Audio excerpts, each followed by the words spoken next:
मध्य प्रदेश स्वास्थ्य सेवा संचालनालय ने निजी अस्पतालों पर नकेल कसनी शुरू कर दी है। ये सख्ती रोगियों से अधिक चार्ज लेने की शिकायतों के चलते की जा रही है। प्रदेश के सभी निजी नर्सिंग होम एवं क्लिनिक के लिए दिशा निर्देश जारी किए हैं। सभी संचालकों को रोगियों की संख्या और उनसे लिए जाने वाले शुल्क का चार्ट अस्पताल में अलग से प्रदर्शित करना होगा। लगातार सख्ती के बावजूद कोविड-19 मरीजों की बढ़ती संख्या एवं निजी अस्पतालों में रोगी के परिजनों से अधिक शुल्क वसूलने की संभावना को देखते हुए ये निर्देश जारी किए गए हैं। मध्य प्रदेश में बढ़े कोरोना संक्रमण से सरकारी स्कूलों की परीक्षाओं पर भी असर पड़ने लगा है। इस संबंध में लोक शिक्षण संचालनालय ने एक आदेश जारी किया है। इसमें कहा गया है कि प्राचार्य अपने स्तर से अलग अलग कक्षाओं के लिए अलग अलग समय निर्धारित कर सकेंगे। कोरोना संक्रमण के कारण जिलों में अलग अलग परिस्थितियां होने के कारण टाइम टेबल की समय सीमा समाप्त की जाती है। इसके साथ ही स्कूल का समय भी सुबह 9 बजे से दोपहर 12 बजे तक का कर दिया गया है। यह आदेश आगामी नए आदेश आने तक प्रभावी रहेंगे। लोक शिक्षण आयुक्त जयश्री कियावत ने इसके आदेश जारी किए हैं। पूर्व मुख्यमंत्री उमा भारती ने गुरुवार की शाम 4:30 बजे इमलिया घाट में भाजपा प्रत्याशी राहुल सिंह के पक्ष में चुनावी सभा की। उन्होंने कहा कि मैंने एवं प्रहलाद पटेल ने प्रद्युम्न और राहुल सिंह से बात की और फिर दोनों भाजपा में आ गए। उन्होंने कहा कि मैं हाथों हाथ उठाकर मुख्यमंत्री बनाई गई थी, लेकिन जब तिरंगे का मामला आया तब मैं जमानत ले सकती थी, पर मुझे अटल जी और अडवाणी ने कहा था कि देखो ये मामला तिरंगे का है। जहाँ पर तिरंगा फहराने की रोक लगी हुई थी वहाँ मैंने तिरंगा फहराया था, इसलिए उन्होंने मुझे कहा कि ये मामला ऐसा नहीं है कि कोई आपराधिक मामला हो, ये तो तिरंगे की शान का मामला है, तुम जमानत ले लो। लेकिन मैंने कहा था कि यदि मैं जमानत ले लूंगी तो मुझे स्वीकार करूंगी कि मैंने अपराध किया है। उन्होंने कहा जब तक राम मंदिर का प्रधानमंत्री ने शिलान्यास नहीं किया था तब तक मीडिया मुझसे राम जन्मभूमि मंदिर में सहभागिता के बारे में लगातार पूछता ही रहा।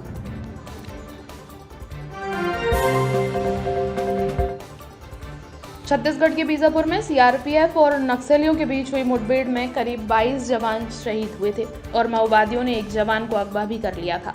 करीब 5 से 6 दिन माओवादियों के इलाके में रहने के बाद कल यानी गुरुवार को जवान राकेश्वर सिंह मनहास को एक जन अदालत लगाकर रिहा कर दिया गया है। बता दें जवान की रिहाई बिना किसी शर्त के हुई है। जानकारी के मुताबिक माओवादियों ने एक प्रेस नोट जारी किया था जिसमें कहा गया था कि सरकार की तरफ से एक डेलीगेशन बात करने आएगा, उसके बाद उनकी बातों को मानकर जवान को रिहा कर दिया जाएगा। जिसके बाद सरकार की तरफ से मध्यस्थता करने के लिए एक टीम पहुंची थी। इस टीम में कुछ नेता, स्थानीय लोग और पत्रकार शामिल थे। जोनागुड़ा के जंगल में नक्सलियों ने अदालत लगाई जहां करीब 20 गांव के ग्रामीण इकट्ठा हुए थे। उसके बाद बिना किसी शर्त के माओवादियों ने जवान राकेश्वर सिंह को मध्यस्थता करने गई टीम को सौंप दिया। इसके बाद जवान राकेश्वर सिंह पत्रकारों के साथ उनकी बाइक पर बैठकर घर पहुंचे। बता दें बीजापुर की घटना के बाद केंद्रीय गृह मंत्री अमित शाह ने घटनास्थल का दौरा भी किया था, जहां उन्होंने घायल जवानों से बात भी की थी और राकेश्वर सिंह के परिवार से भी मिले थे। वहीं जानकारी मिली है कि राकेश्वर सिंह के वापस आने के बाद अमित शाह ने उनसे एक बार और फोन पर बात की है। इंदौर समेत मध्य प्रदेश के कई शहरों में कोरोना से हालात चिंताजनक होते जा रहे हैं। हालांकि समीक्षा बैठकों में लगातार अफसर सीएम के सामने ये दावा कर रहे हैं कि इलाज के लिए पर्याप्त इंतजामात हैं, पर हकीकत इससे कोसों दूर है। अस्पतालों में इलाज के क्या हालात हैं, इस महिला से सुनिए, जिसने हाल ही में कोरोना से अपना बेटा खोया है। उसके बाद अस्पताल में इसके परिवार के साथ जिस तरह से सलूक हुआ उसे अमानवीय कहना ही मुनासिब होगा। हमारे वो व्यक्ति हमारा मरा रखा है वहाँ पे और बोल रहे हैं कि है ना तुम ब्लड टेस्ट कराओ, मरे मुर्दे में कहाँ से खून निकलेगा।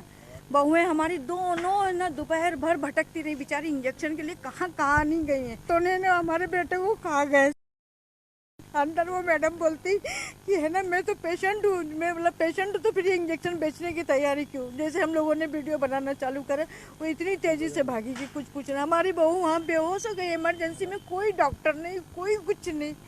ये क्या है। और वो मुख्यमंत्री वहाँ बैठे बैठे सभाएं ले रहा है। क्यों बना तू मुख्यमंत्री?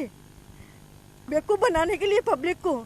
जिस दिन पब्लिक है ना रोड पे आ गई ना इतना मारेगी कि उनको समझ में आ जाएगा। सिर्फ जनता को लूट रही है। वो लोग कभी गरीब क्यों नहीं हो रहे, मध्यम वर्गीय क्यों? खाना दुकान बंद, काम धंधा बंद, सब दिन का लॉकडाउन। कलेक्टर मनीष ये क्या कर रहा है? ऑक्सीजन भी बंद, सब चीजें ब्लैक में बेचो। अरे कितना खाएगा, रोटी खाएगा, नोट नहीं चबाएगा। तेरे घर में जिस दिन मर के बाहर आएंगे ना तो माथा ठोक के रह जाएगा, कुछ भी नहीं कर पाएगा। अरे आज मेरे घर का गया बेटा, चलो ठीक है हम लोग तो संभल जाएंगे। कितने लोगों के घर उजड़ रहे हैं वहाँ पे। और ऐसे लावारिस जैसा पटक के रखा है। कल रात में मेरा इतनी चिकचिक हुई कि कुछ पूछो मत। है बोले इमरजेंसी में जब डॉक्टर नहीं तो क्यों अस्पताल खोलते, क्यों जनता का हम लोग टैक्स जमा करते, करोड़ों रुपए लगाते हो तुम वहाँ पे, क्यों खोल रहे हो? इससे अच्छा तो हमारे एमवाई में उतनी फैसिलिटी कर दो ना। सिर्फ ठेकेदारों से पैसा खाना, इससे खाना उससे खाना। अरे काय को ऐसा काम कर रहे हो तुम लोग भाई? सारे नेता मंत्री विधायक सब यही चल रहा है। अरे क्यों पब्लिक को बेवकूफ बना रहे हो तुम? इस मां के दर्द को एमपी कांग्रेस ने अपने ट्विटर हैंडल से साझा किया है। लिखा है कि इस मां की वेदना को सुनिए, जिसके बेटे का शव अस्पताल में नीचे पड़ा है और जो मुख्यमंत्री और इंदौर कलेक्टर के लिए बोल रही है। कांग्रेस ने इस ट्वीट में दावा किया है कि पूरे प्रदेश में यही स्थिति है, हर घर में बीमार पड़ा है और पूरी सरकार फेल हो चुकी है। शिवराज सरकार में मध्य प्रदेश के हालात अजब ही हो रहे हैं। यूं तो शिवराज सिंह चौहान पिछले कुछ दिनों से सख्त तेवर अख्तियार करने के संकेत दे रहे हैं। कभी मार दूंगा, कभी गाड़ दूंगा, टांग दूंगा जैसे शब्दों के साथ वो सख्ती दिखा भी रहे हैं। पर हाल ही में ऐसा वाकया हुआ जिसे सुनकर लगता है कि उनकी इस सख्ती का असर कुछ खास हो नहीं रहा है। इस घटना को सुनेंगे तो आपको भी ऐसा ही लगेगा कि सीएम की ये सख्ती शायद किसी काम की नहीं है। ये मामला वन विभाग का है, जहां एक वन रक्षक ने वन मंत्री से ही रिश्वत मांग ली। हुआ ये कि इटारसी के पास सुखतवा से तैयार होकर सागौन का फर्नीचर भोपाल जा रहा था। इस फर्नीचर से भरे वाहन को सुखतवा में पदस्थ वन रक्षक ने रोक लिया। वन रक्षक ने वाहन को रवाना करने के लिए रिश्वत मांगी। मजेदार बात यह थी कि जिससे रिश्वत मांगी जा रही थी उस वाहन में भरा सामान वन मंत्री के घर ही जाना था। केवल इतना ही नहीं, ड्राइवर ने जो बिल दिखाया उस पर भी वन मंत्री का नाम ही लिखा था। इसके बावजूद वन रक्षक नहीं माना और रिश्वत लेकर ही वाहन को रवाना किया। इससे भी ज्यादा हैरानी ये जानकर होगी कि उस वन रक्षक पर वन विभाग ने कोई कार्रवाई भी नहीं की है, सिर्फ जांच का आश्वासन दिया है। इससे अंदाजा लगाया जा सकता है कि जब वन मंत्री के काम की ही रिश्वत देनी पड़े तो आम जनता का काम कैसे होता होगा। लंबे समय बाद चुनावी रण में ज्योतिरादित्य सिंधिया और दिग्विजय सिंह एक साथ नजर आएंगे।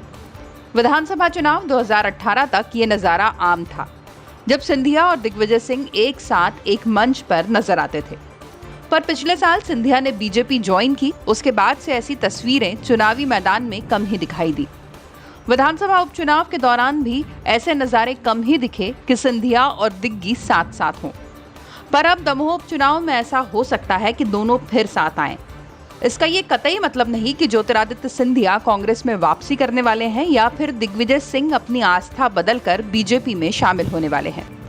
दोनों नेता अपने अपने दलों में ही रहेंगे और वहीं रहकर चुनाव प्रचार करेंगे।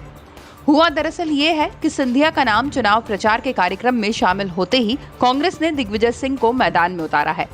मतलब ये माना जा रहा है कि राजा महाराजा को टक्कर देंगे या महाराजा राजा को ललकारेंगे।